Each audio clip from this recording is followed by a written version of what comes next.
muchas ocasiones en el programa decimos que los DJs, los productores que vamos a entrevistar, pues a veces a mí se me hace complicado el tener ese bagaje, ese gran largo número de producciones de trabajos detrás, porque se me hace un poco difícil el estructurar un poco la entrevista, pero es que con el señor que tenemos hoy invitado ya se me ha ido de las manos totalmente, porque hay que ver la cantidad de seudónimos, de producciones y de trabajos que tiene en su carrera durante, yo qué sé, muchos años. Creo que en 1994 fue cuando dio el pistoletazo de salida en la música. Ahora nos contará Julio Navas. ¿Cómo estás? Buenas tardes. Hola, ¿qué tal? Muy buenas tardes. Pues muy bien, muy contento de estar aquí contigo, la verdad. Nosotros también estamos contentísimos de que estés aquí, porque hemos tenido ese compendio de productores importantes en las producciones en España y faltabas tú, así que ya en estos últimos programas hemos dicho de cabeza vamos a por Julio Navas, que además sabemos que en estos días estás haciendo cosas interesantes relacionadas con los 90, que luego hablaremos de ello. ¿Era el año 94 o me he equivocado o no? Era el 93. Cuéntame, creo que por ahí, por los 16 años, ya te empezó a picar el gusanillo de la música, ¿no? Bueno, sí, realmente, siendo muy joven, pues te gusta la música como a todos, o sea, no es algo especial, ¿no? Yo creo que a todo el mundo le gusta la música y cuando eres joven pues empiezas a descubrir. Y bueno, era una época en la cual pues empezaba a entrar la música dance electrónica, por decirlo de alguna manera, a nuestras radios, en algún programa específico. Entonces, bueno, pues empezó a llamarme la atención, sin más. Mi incursión real dentro del mundo de la producción musical, bueno, yo realmente empecé en la radio. Uh-huh. Creo que lo hemos explicado en millones de ocasiones, ¿no? X3 en su época, o sea, Alex Castellano, David Amo y Julio Navas. Éramos tres alumnos de un instituto aquí en Badalona que se llama Instituto Isaac Albéniz, que a día de hoy todavía funciona. Y este instituto montó una asignatura optativa de aquella época que era radio. Entonces, aparte de la asignatura optativa, había la opción de que quien quisiera podía hacer radio. Y bueno, pues justamente allí coincidimos pues Alex, David y yo. Y bueno, pues creo recordar en aquella época Alex y yo hacíamos un programa de música de baile. David estaba como técnico de sonido o tenía otro programa con otra gente. Total, que coincidimos en el hecho de que nos gustaba ese tipo de música que en aquella época le gustaba a muy poca gente. O sea, casi todo el mundo, el 95% de la gente escuchaba básicamente rock, pop, heavy, y éramos los rarísimos. O sea, te puedo decir en todo el instituto, que no me acuerdo cuántas clases habría y cuánta gente habría, pues a lo mejor habíamos 3 o 4 personas que nos gustaba la música de baile o música electrónica. Uh-huh. Y había DJs que tú escuchabas que tú decías, yo quiero llegar a ser como este DJ, como este productor. Wow, en aquella época sinceramente no tenía muchas referencias. Luego a posteriori ya sí, por ejemplo, pues Tony Peret o Quique Tejada en cuanto a nivel de DJ y radio. Y luego, por ejemplo, recuerdo Julio Posadas, por ejemplo, en los inicios fue un buen referente, o sea, era un artista que a mí me gustaba mucho. Total, que de esa época creo que no sé si fue más o menos, sí. Hubo un concurso en el programa de radio de Tony, que era Live Your Time, uh-huh. Y entonces David y yo presentamos una maqueta, eso era el año 93, creo recordar. 94, sí, mira, escucha. Para todos los fiesteros, esto es Taller. Cuéntame, ¿cómo fue aquella participación? Bueno, pues de aquellas yo creo que Alex todavía no estaba o no estaba en la radio con nosotros, o no recuerdo exactamente, ¿no? Pero lo que sí que recuerdo es que, bueno, la formación era Basic Zapping, éramos David y yo, uh-huh. Que creo que fuimos los primeros que coincidimos en la radio realmente. Y bueno, salió... ¿Qué pasó? En la radio hay las cuñas, ¿no? Lo que se denomina, las cuñas publicitarias o las cuñas de menciones. Entonces, David en su casa tenía un ordenador con una tarjeta de sonido. Y entonces empezamos a montar cuñas para la radio. Total, que pensamos, ostras, además de montar cuñas, quizás podríamos hacer música con esto. Y ahí empezamos. Total, surgió el concurso del programa de Tony Peret, el Your Time, y nos presentamos. Aquellas nos llamábamos, David y yo nos llamábamos Basic Zapping, ¿no? Que es justamente el disco que estáis escuchando, que es el Esto es Trayero. Eso era el año 93, yo recuerdo que además estaba en la mili, o sea, en esa época tenía 18 años, llevaría quizás un par de años haciendo ya radio y pinchando en la radio básicamente. Y bueno, pues la sorpresa fue, yo estaba en la mili, llamé a David y David me dijo, que hemos ganado el concurso. Y entonces, algo también muy gracioso, también hemos contado en muchas ocasiones, es que nosotros quedamos los primeros y los que quedaron los segundos fueron Sistema 3, o sea, DJ Richard y Johnny Bass, ¿no? Uh-huh. Que también, bueno, con los que tenemos y hemos tenido mucha amistad y ¿sí? Hemos compartido muchísimas cosas.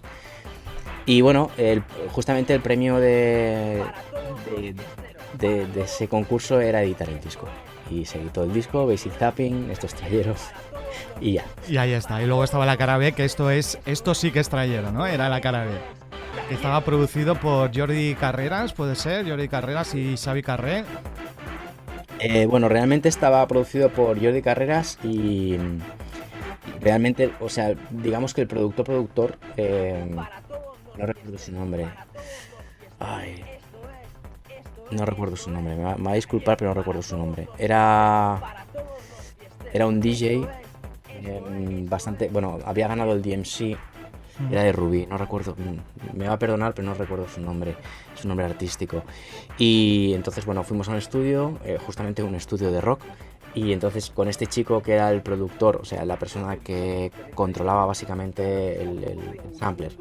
Y Jordi hacía las veces de productor ejecutivo, ¿no? el que dirigía un poco todo, pues entonces se hizo la grabación del disco y se editó.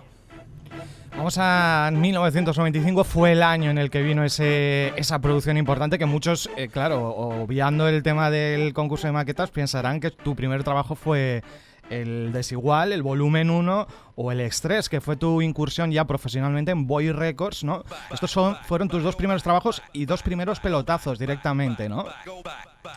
Sí, sinceramente fue una gran sorpresa, ¿no? Porque después del Basic Zapping, del Esto es Trayero, se unió a la formación también Alex y entonces montamos EX3, ¿no? X3.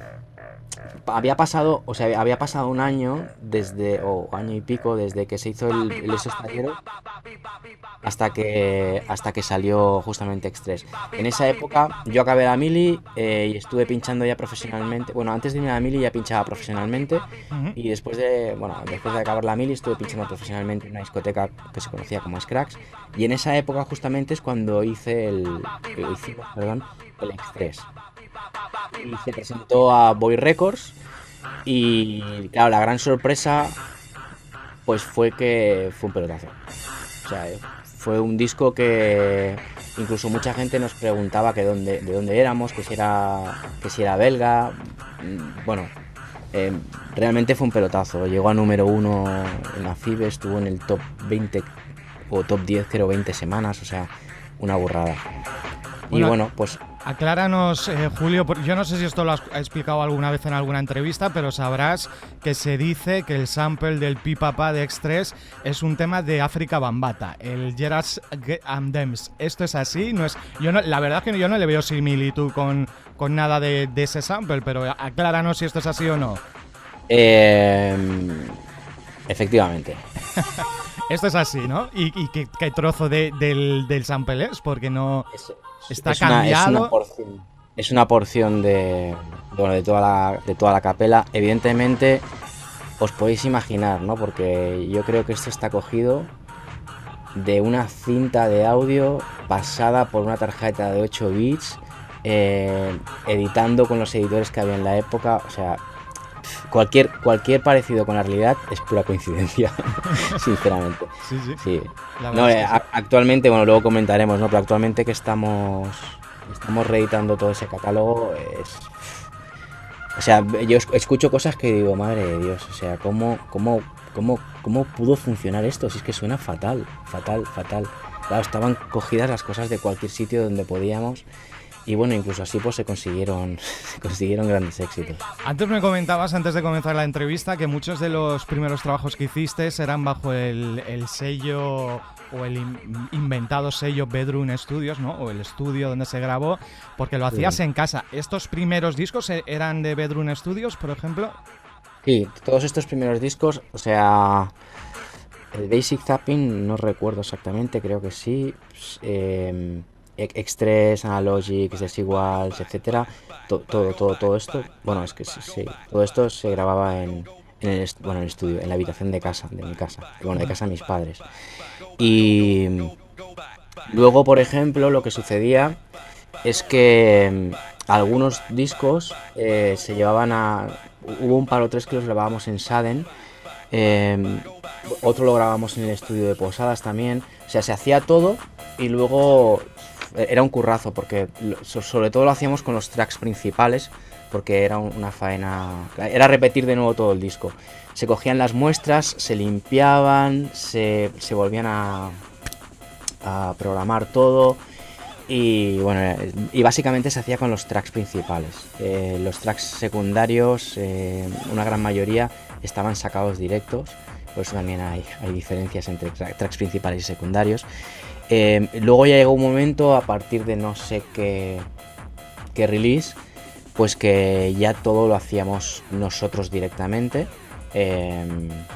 Compré, en ese caso me acuerdo que compré mesa de mezclas, compré DAC, porque yo a su vez también pinchaba, o sea, siempre he tenido esa faceta de DJ y productor, por decirlo de alguna manera. Entonces, al pinchar, evidentemente me permitía recoger ingresos que luego podía invertir en este caso en equipamiento, ¿no? Que evidentemente hasta que tú no cobrabas royalties y esto, pues pasaba mucho tiempo y bueno, pues era así como funcionábamos. Esas primeras producciones eran las más potentes, sobre todo en la época de Boy, que estuviste casi hasta el año 2000, 98, 99 aproximadamente. Y habían, pues, como decíamos al principio de la entrevista, muchos seudónimos, muchos proyectos que prácticamente todos triunfaron. Estaba Desigual, estaba X3, estaba Pandemonium, estaba Analogic, del que se editaron varios volúmenes, este Go Back que está sonando y Adrenalina. Por cierto, Germán Ortiz, DJ Go, sabes que su programa de radio se llama Analogic en honor a tu proyecto porque le encantaba el Go Back. Se vuelve loco. No lo sabía. De hecho, el otro día cuando les anuncié en el grupo de la radio la entrevista me dijo, madre mía, Analogic me vuelve loco, mi programa se llama así por el proyecto de Julio. Pues no, bueno, no es de Julio, éramos, en ese caso Analogic éramos también los tres, sí. O sea, quiero recordar si éramos inicialmente David, Alex y yo. Pues me alegro mucho de que sea así, la verdad no lo sabía.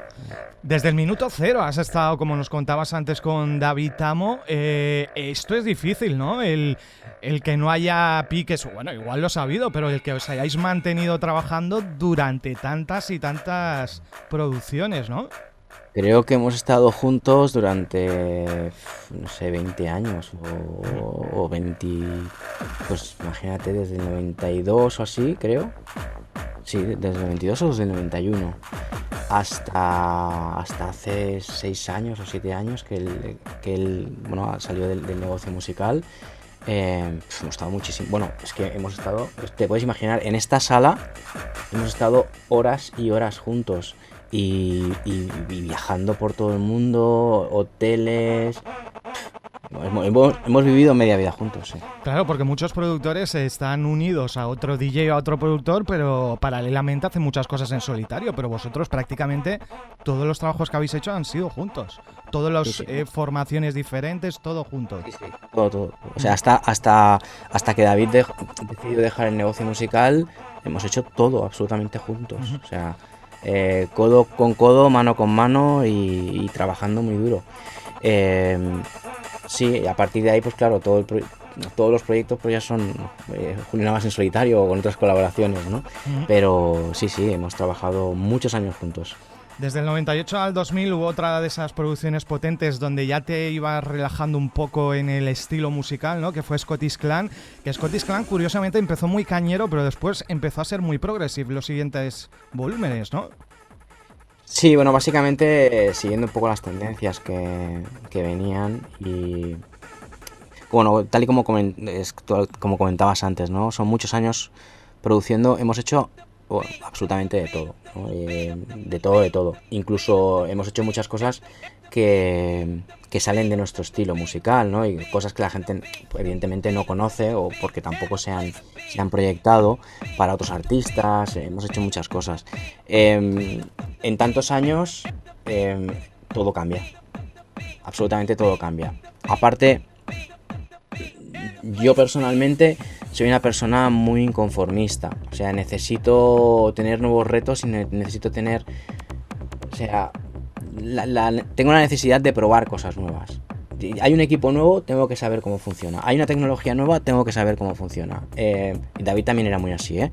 Entonces, esto te obliga a ir cambiando, y yo, por ejemplo, me pasa en muchas ocasiones, ¿no? Con amigos o con alumnos. Oye, ¿por qué no haces un track de techno de esto? Es que no me apetece. O sea, lo podría hacer en un día, un track como lo que te muestran. Pero no, quiero hacer otra cosa. O sea, de eso ya he hecho muchos. Entonces quiero hacer otras cosas. Y ese hacer otras cosas te lleva a ir evolucionando o involucionando, ¿no? Y a hacer cosas diferentes y a plantearte retos distintos.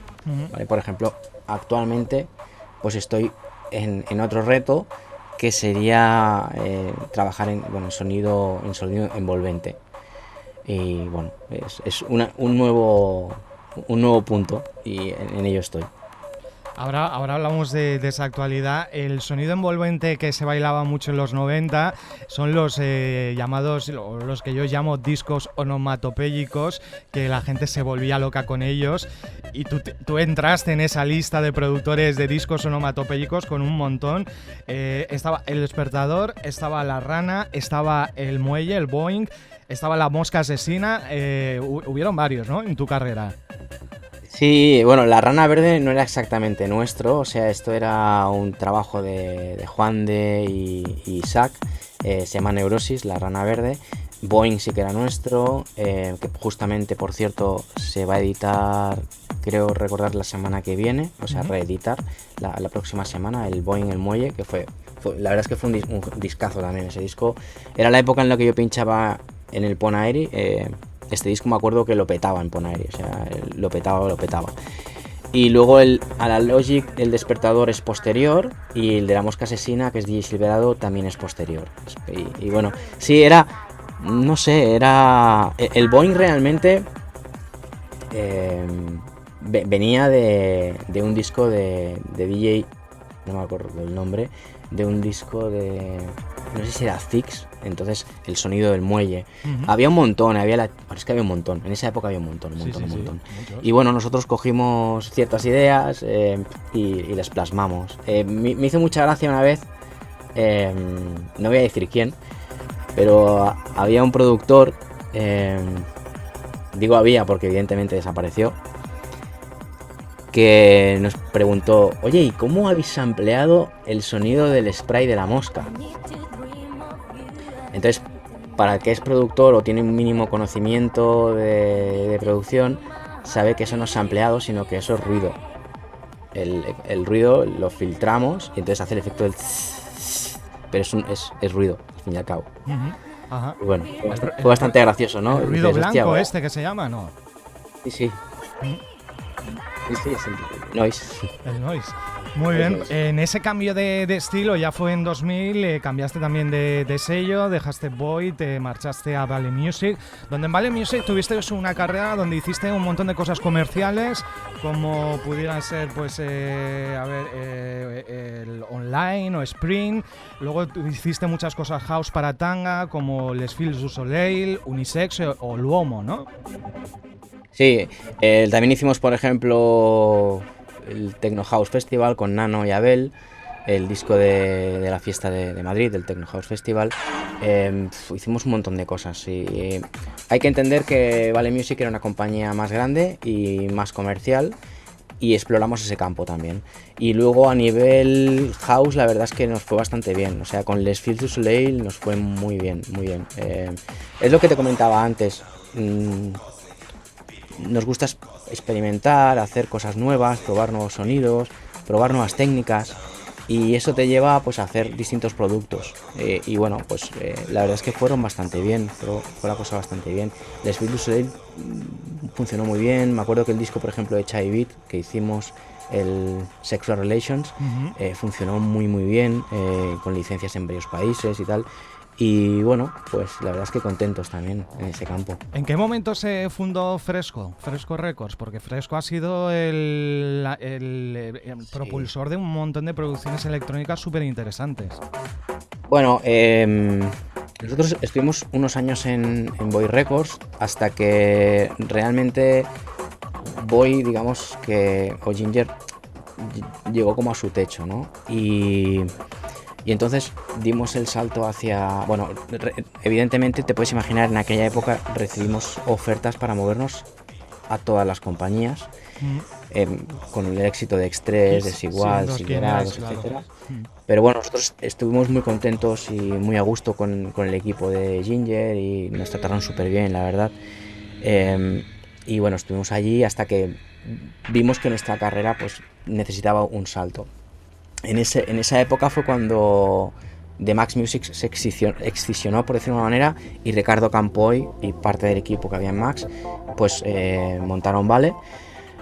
Fue una época genial. O sea, yo tengo que agradecer a Vale Music y a todo el equipo lo que aprendí del negocio. O sea, porque hoy en día hay escuelas que te dan music business, hay escuelas que te dan mezcla, hay escuelas que te dan producción. Antiguamente no había nada, cero. Entonces tuvimos la suerte de topar con un equipo super pro a nivel de negocio, del cual aprendí muchísimo, o sea, muchísimo. Por lo mismo que comentábamos antes también, porque somos mentes inquietas y hay que estar activo y hay que aprender de todo lo que puedas. Entonces allí estuvimos durante, no recuerdo cuánto tiempo, estuvimos unos cuantos años, haciendo muy buen equipo sobre todo con buenos amigos, ¿no? Con Alberto y Pedro, con Richard y Johnny, estaba también Fabián, estaba Xavi Beat, estaba Toni Pérez, bueno, incluso María Castells. Bueno, había un equipo muy guay, ¿no? ¿Qué sucedió? Lo que sucedió es que Vale Music, entendiendo lógicamente el negocio como tal, resulta que compró los derechos de la primera edición de Operación Triunfo. ¿Y esto qué hizo? Pues hizo cambiar el foco totalmente de la compañía, ¿no? La compañía trabajaba muy bien, tenía compilados que funcionaban muy bien, como el Caribe Mix, el Ibiza Mix, todo esto. Nosotros teníamos nuestro nicho de mercado, ¿no? Nos dejaban hacer nuestras cosas, teníamos el Technics, aparecíamos en el Technics, me refiero a compilados potentes, ¿no? Tenían un montón más, pero como potentes estaría el Technics. Luego Richard, o sea, el Sistema 3, Fractal y X3, montamos el Fiesta en Cabina, y para que os hagáis una idea, creo que el primer Fiesta en Cabina, si no recuerdo mal, fue disco de oro, que eran 50.000. Y el segundo Fiesta en Cabina que hicimos, ya era la pura época Operación Triunfo, creo que llegó a 35.000. Y entonces, poco más o menos nos dijeron que eran unos números muy pobres. 35.000 copias de...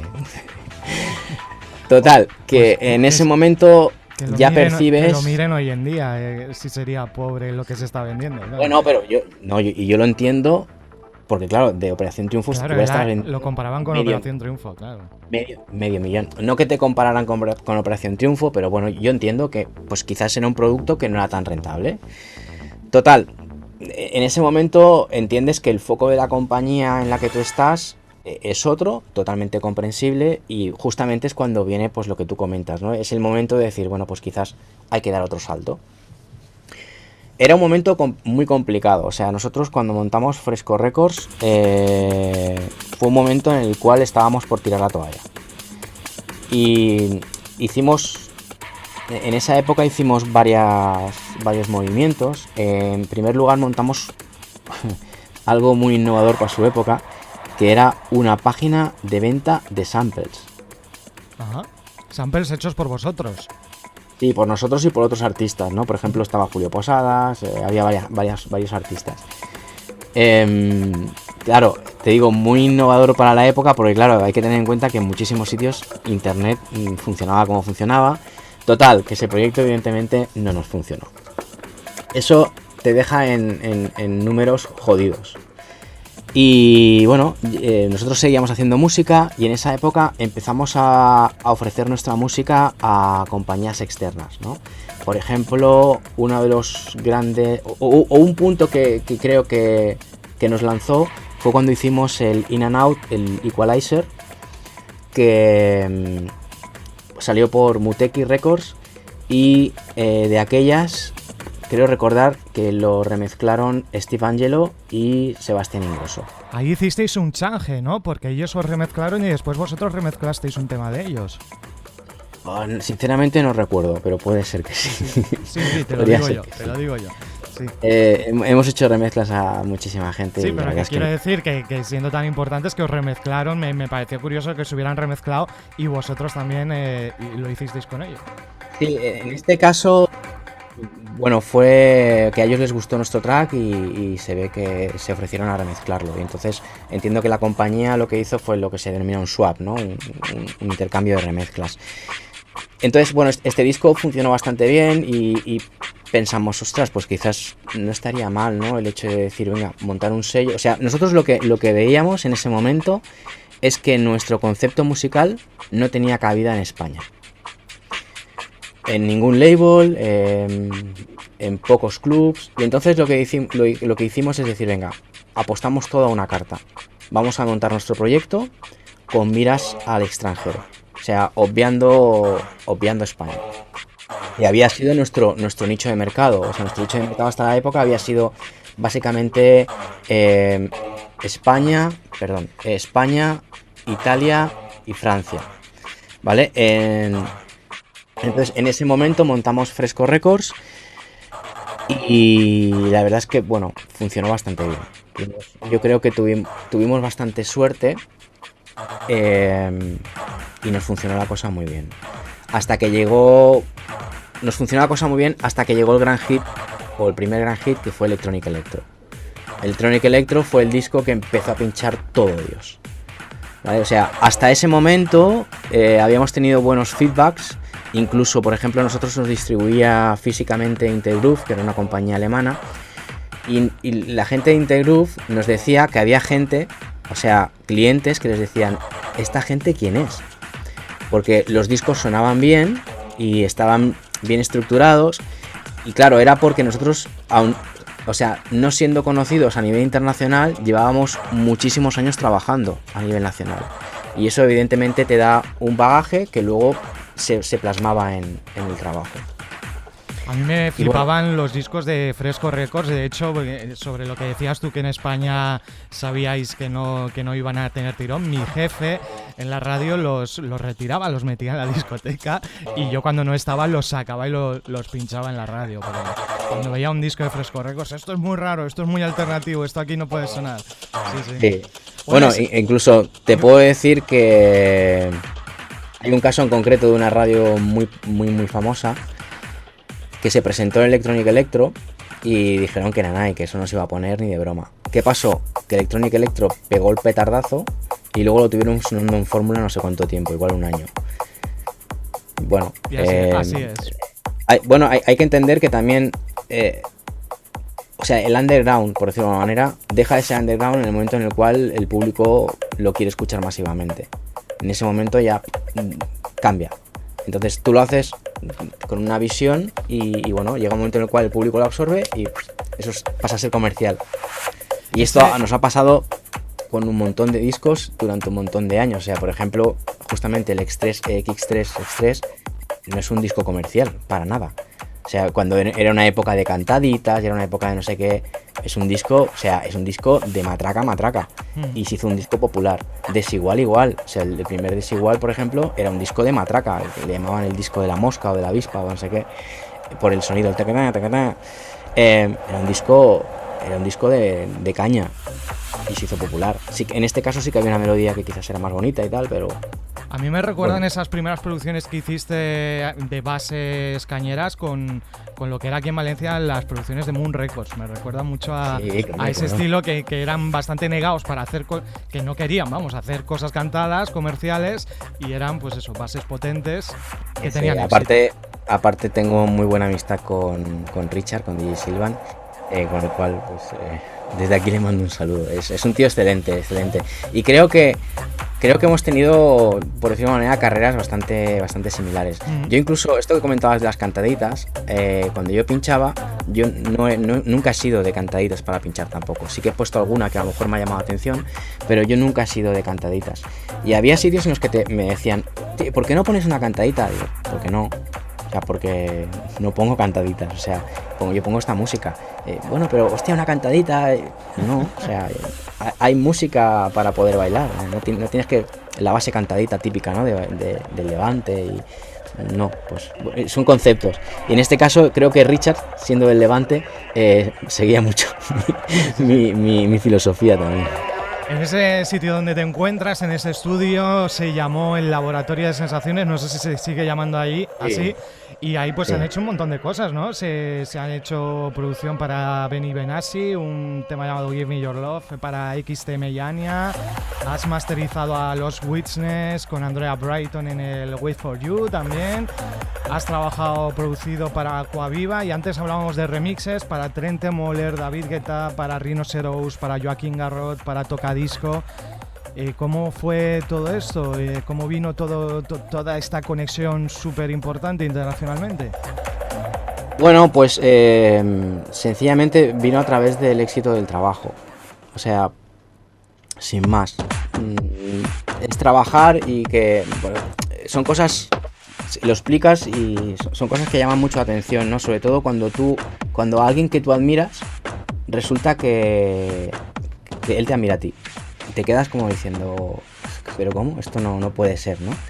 Por ejemplo, con el caso de Aquaviva, resulta que Xavi Beat conocía a Aquaviva de haber pinchado conjuntamente. Aquaviva, no sé si sabéis, fue uno de los socios fundadores de Beatport. Total, que Beatport se fundó al mismo tiempo que Fresco. Y entonces Xavi nos dijo, hey, tenéis que hablar con John porque John está montando una página rollo iTunes y tal, pero enfocada al mundo del DJ. Claro, te estoy hablando del principio. Tendréis que hablar con John y tal. Total, que hablamos con John, pues estuve hablando yo con John y le dije, mira, esto es Fresco Records. Creo que le presenté pues los 3 primeros releases o los 4 primeros releases. Y me dijo, hostia, muy guay, un producto, mola mucho, lo quiero para Beatport. Total, que entonces nos puso en contacto con la persona que gestionaba Beatport, que era esa persona que era el director. Y desde entonces pues trabajamos con Beatport, ¿no? Pasó que a John le gustaron nuestros releases y entonces dijo, ¿qué os parece si empezamos a trabajar, hacemos algo conjuntamente y tal? Y John ha estado en varias ocasiones aquí, o sea, trabajando con nosotros físicamente. A partir de ahí, pues todo, por ejemplo, tocadisco, pues yo, por ejemplo, nosotros pinchábamos mucha música de tocadisco. Total, nos ponemos en contacto, oye, ¿qué te parece si te pasamos nuestras producciones? Y tocadisco te dice, joder, mejor, dice, así no las tengo que comprar, si yo pongo todos vuestros discos. Y claro, te quedas diciendo, ¿cómo? Y así, con David Guetta nos pasó algo similar, fue bastante curioso. Estábamos en Miami, en la Winter Music Conference, y había una tienda de discos, no recuerdo exactamente su nombre, y estábamos ahí en la puerta con varios amigos. Estaba Xavi Beat, estaba, creo recordar, nuestro distribuidor, y bueno, total, que había uno de los dependientes de la tienda, que era argentino, muy enrollado el tío. Hey chicos, ¿qué tal? Boludo, no sé cuánto. ¿Sabéis que está aquí David Guetta? Vale, era cuando hizo el Just a Little More Up, que claro, fue un hit. ¿Quieren que se lo presente? No, ¿para qué? Si es una estrella y nosotros solo somos unos artistas de electrónica así un poco raros encima. Total, claro, por no molestarle, o sea, sencillamente por no molestarle, porque somos cero groupie. Total, sale David Guetta y salió con su mujer, con Cachi. Y entonces el chico, mira David, no sé qué, mira que te presento a 2 amigos de Barcelona que tienen un sello, que se llama Fresco Records, y David Guetta dice, David Amo y Julio Navas. Y claro, nos quedamos como, ¿cómo? O sea, ¿cómo que este tío nos conoce? Dice, no, si yo pongo vuestros discos. Y claro, nos quedamos, bueno, todos los que estábamos allí nos quedamos como, ¿cómo? Que David Guetta nos conoce y que pone nuestra música. Claro, era un momento en el cual no había tanta información, no había tanto internet, no había tanta... Y bueno, pues nos quedamos flipados.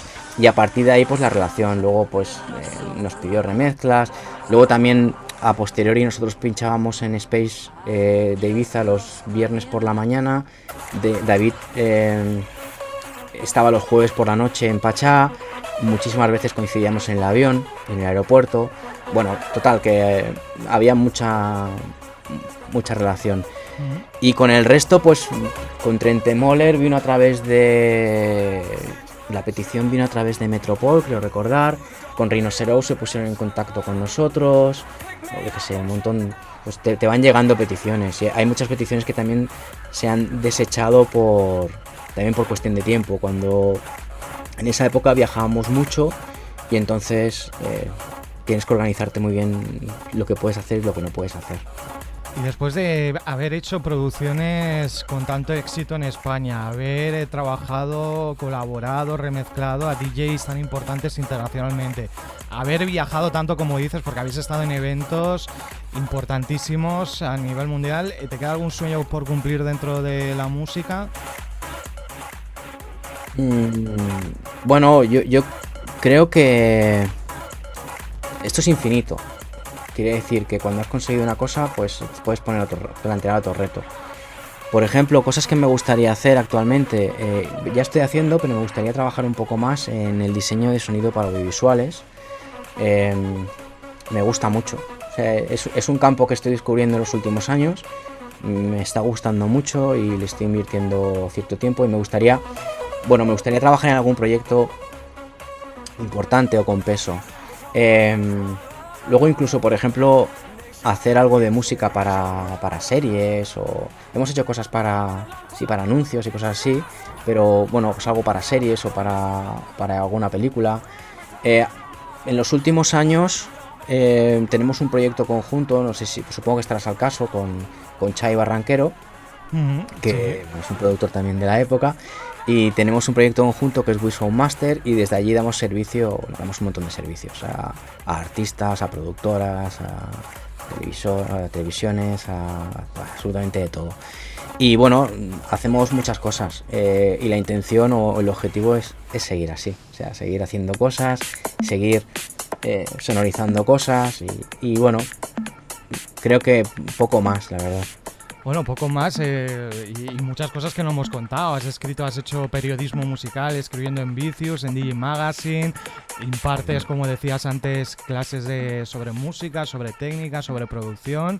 Además, online, en redes, vamos, en YouTube y demás, pues también explicas nuevos productos de la música, cómo utilizarlos. Creo que ahora estás con un compresor, ¿no? O algo así. Y bueno, a ver, la verdad es que hago lo que puedo con el tiempo que tengo. Sí, me gustaría hacer más, pero el tiempo no me da para más. Suerte también, tengo que decir que tengo un equipo de gente que me saca faena, porque si no sería totalmente inviable. Hago muchas cosas, quizás demasiadas, y sí, por ejemplo también actualmente estoy también trabajando con Hispasonic, que es un canal, bueno, es el canal por excelencia de música y tecnología, en el cual pues cuando puedo escribo artículos porque necesitas tiempo para poder hacerlo y luego hago reviews y también tengo una sección que se llama Conectados, que es algo similar a lo que estamos haciendo actualmente, pero más enfocado técnico. Sí, más técnico, más enfocado a procedimientos, a herramientas, a hardware, a software, y esto es un programa que hago cada 2 semanas, donde tengo ciertos invitados también. Y bueno, luego tengo esto del martes compartes, que no sé si es a lo que te referías, no. Es algo que ha arrancado, hace un mes y pico. Bueno, creo que hay mucha información en las redes y creo que hay mucha información incierta. Entonces yo lo que me propuse es decir, bueno, pues en lo que yo puedo ayudar, que es dar información que considero que es veraz, pues ayudo. Y entonces cada martes en mi canal de Instagram hago el martes compartes. Y entonces pues por ejemplo hay uno que salían creo que los 10 mejores ecualizadores de mastering, o los que yo utilizo, los que considero que para mí son mejores. Luego, por ejemplo, pues un día explicaba realmente qué es la saturación, explicándolo con un analizador de espectros. Otro día pues hice 3 plugins gratis que creo que funcionan bastante bien. Bueno, voy haciendo cosas distintas, ¿no? Para dar un poco de información, para ayudar a la gente que quizás está comenzando o que quiere tener esa información. Y bueno, el último que hemos hecho es sobre Galfos, que es un ecualizador también muy guay, que es de una gente, bueno, que está aquí en Barcelona, y la verdad es que tiene un sistema que está muy bien y bueno, explico qué es lo que hace y cómo funciona. Básicamente es eso. Bueno, y con tantas cosas que haces, el que te pregunte yo cuáles son los nuevos proyectos es un poco loco, pero supongo que tienes nuevos proyectos. De hecho, uno de los que hablábamos al principio de la entrevista son el rescatar, el remasterizar todos esos temas importantes que produjiste en los 90, ¿no? Sí, la verdad es que es una faena. Bueno, es recoger todos los DATs. Bueno, tenemos ahí los backups están en DAT, depende del producto. También hay minidisc. Y luego están los DVDs, hay DVDs con backups tanto de proyectos como de máster. Y entonces es cuestión de ponerse a buscar todo, a revisar todo, cortar. O sea, esto realmente lo hemos hecho a petición de gente que te contacta, hostias, porque todo este producto está en YouTube y en estos sitios está hace años, ¿vale? Porque tampoco nos hemos preocupado de ello porque esto no genera ingresos, o sea, sinceramente no genera ingresos. ¿Qué sucede? Que a petición de varias personas, pues al final dijimos, bueno, pues venga, vamos a invertir un tiempo en rescatar toda esa información, darle el cuidado que podamos, intentando mantener como era originalmente y reeditarlo. Claro, ¿qué te encuentras? Yo, por ejemplo, cuando he rescatado los masters, los he metido en el sistema con la sala que tengo ahora, con las escuchas que tengo ahora y con los conocimientos que tengo ahora, me echaba las manos a la cabeza. Justamente por lo que comentábamos, porque cada uno estaba grabado de una manera distinta, pero es que de un mismo DAT, que son 4 cortes o 3 cortes o sea, suenan totalmente distintos. O sea, y con Chai Barranquero, que bueno, con el que tenemos el proyecto este de Wilson Master, y que es un tío que tiene también un oído excepcional. Al principio le envié 2 o 3 releases, los 2 o 3 primeros, porque estaba desesperado. Le decía, tío, Dios, es que mira cómo suena. Y me decía, ya. Dice, si todo lo que he rescatado yo mío de los 90 y tal, dice, wow, lo mismo. Dice, porque claro, ¿y qué pasaba? Que antiguamente cada track era un track. Y entonces tenía una configuración en la mesa, tenía una configuración en la entrada del DAT. Era todo absolutamente distinto. ¿Y qué sucede? Que cada uno suena de una manera. Y entonces le decía, es que esto, digo, ¿cómo podemos, de qué manera puedo llegar a igualarlo para que... Dice, tío, mantén lo que es y simplemente que se acomode un poco a los estándares actuales. Y es lo que estamos intentando hacer. Sobre todo para que quien quiera pueda escuchar, por ejemplo, en Spotify o en Apple Music, el producto en una calidad... moderadamente notable, ¿no? Porque, por ejemplo, en YouTube hemos escuchado algunos discos que suenan fatal. Entonces, bueno, intentar rescatar eso, que suene menos mal que lo que hay subido, y ya está. Y ese es un poco el concepto de Stress Reloaded. En cuanto a nuevos proyectos, pues también tenemos un proyecto con Alex Marta, que es conocido en la época también como Alex Maquineta, disjockey del Concord, del Forum, del BMW, bueno, de un montón de locales. Y bueno, un gran amigo, evidentemente, que hemos montado un proyecto que se llama O2 Musical. Y este es un proyecto en el cual editamos producto más bien down tempo. digamos que es un proyecto en el cual aquel producto que está entre 85 BPM y 110 tiene cabida, ¿vale? Sea más pop, tenga toques más electrónicos, sea más de pista de baile, sea más de escucha. Es un concepto bastante abierto. Os invito a que le peguéis un ojo porque está en YouTube también, en Spotify y tal, o Dos Música. Y proyectos, ¿qué más proyectos? Pues creo que poco más. Tal y como os he comentado. Tú esto de participar en eventos de los 90 y demás. La verdad es que hasta la fecha lo he desestimado. No, a mí no me apetece hacerlo. O sea, yo lo respeto totalmente. Únicamente lo hice en una fiesta del que me estrenca para un par de años quizás. Que era el 10º aniversario, no sé, una fiesta muy especial. Entonces Piyuli me insistió mucho en que quería que estuviera y tal, y bueno, estuve pinchando una hora. Sinceramente a mí no me llama. O sea, es una música que ya puse en su época, ya produje en su época.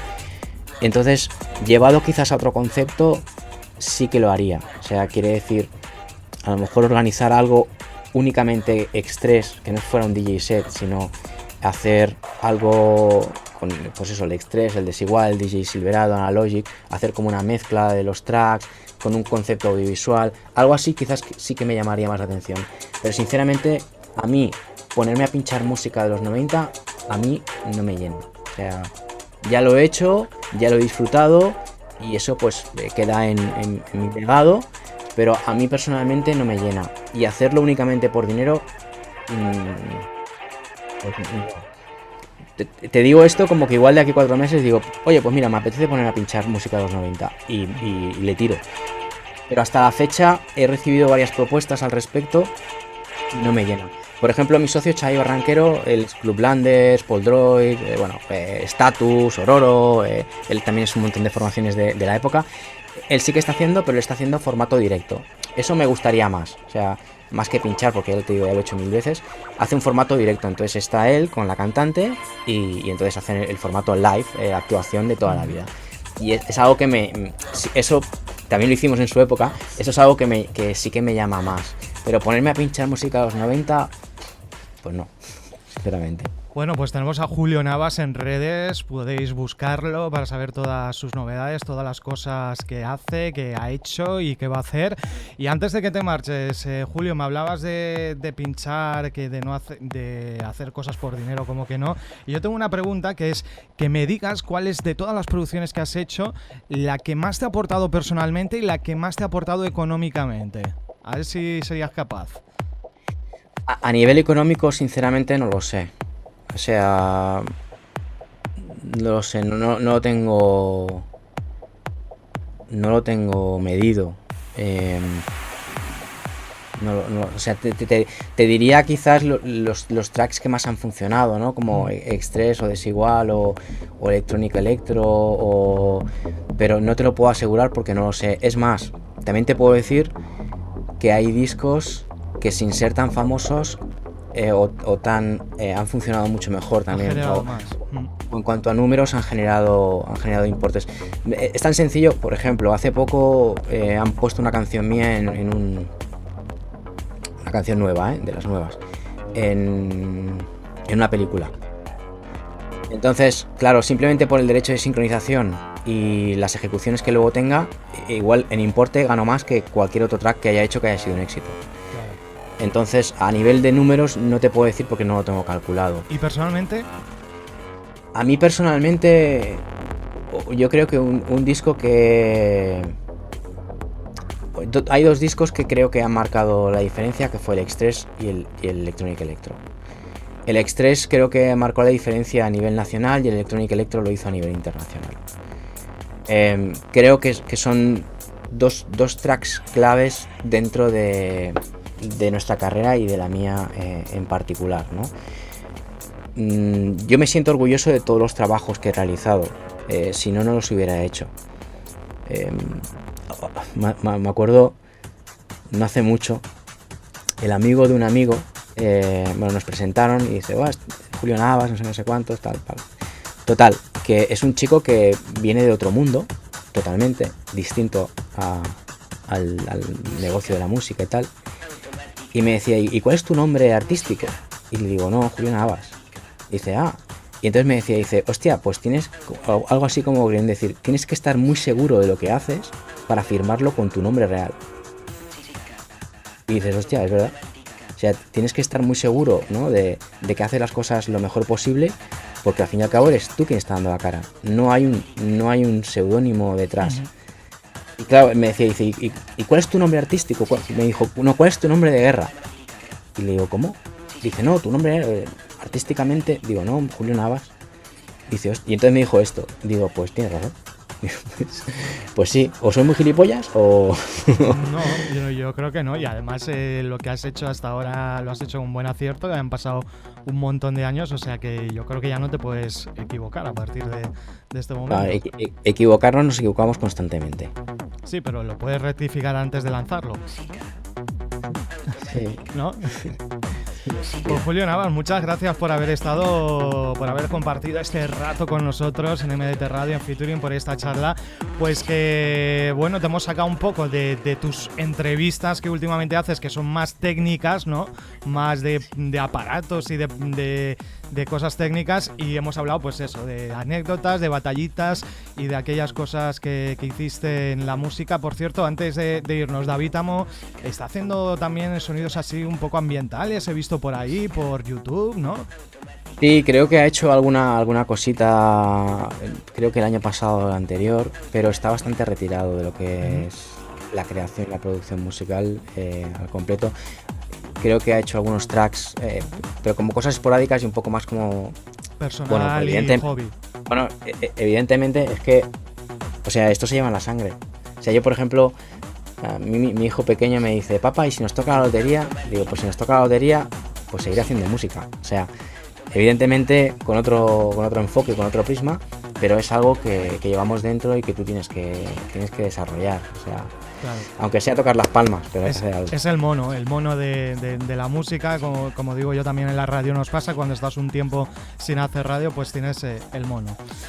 Muchas gracias, Julio Navas, por estar con nosotros, muchos éxitos, y estamos ahí con esas remasterizaciones de Extrés y de esas producciones 90 que se van lanzando, y que a través de las redes de Julio Navas podéis seguir las fechas, los lanzamientos. Gracias. Muchas gracias a vosotros y sobre todo un saludo a toda la audiencia. Y nada, que espero que sigamos escuchándonos durante mucho tiempo. Un abrazo, chao.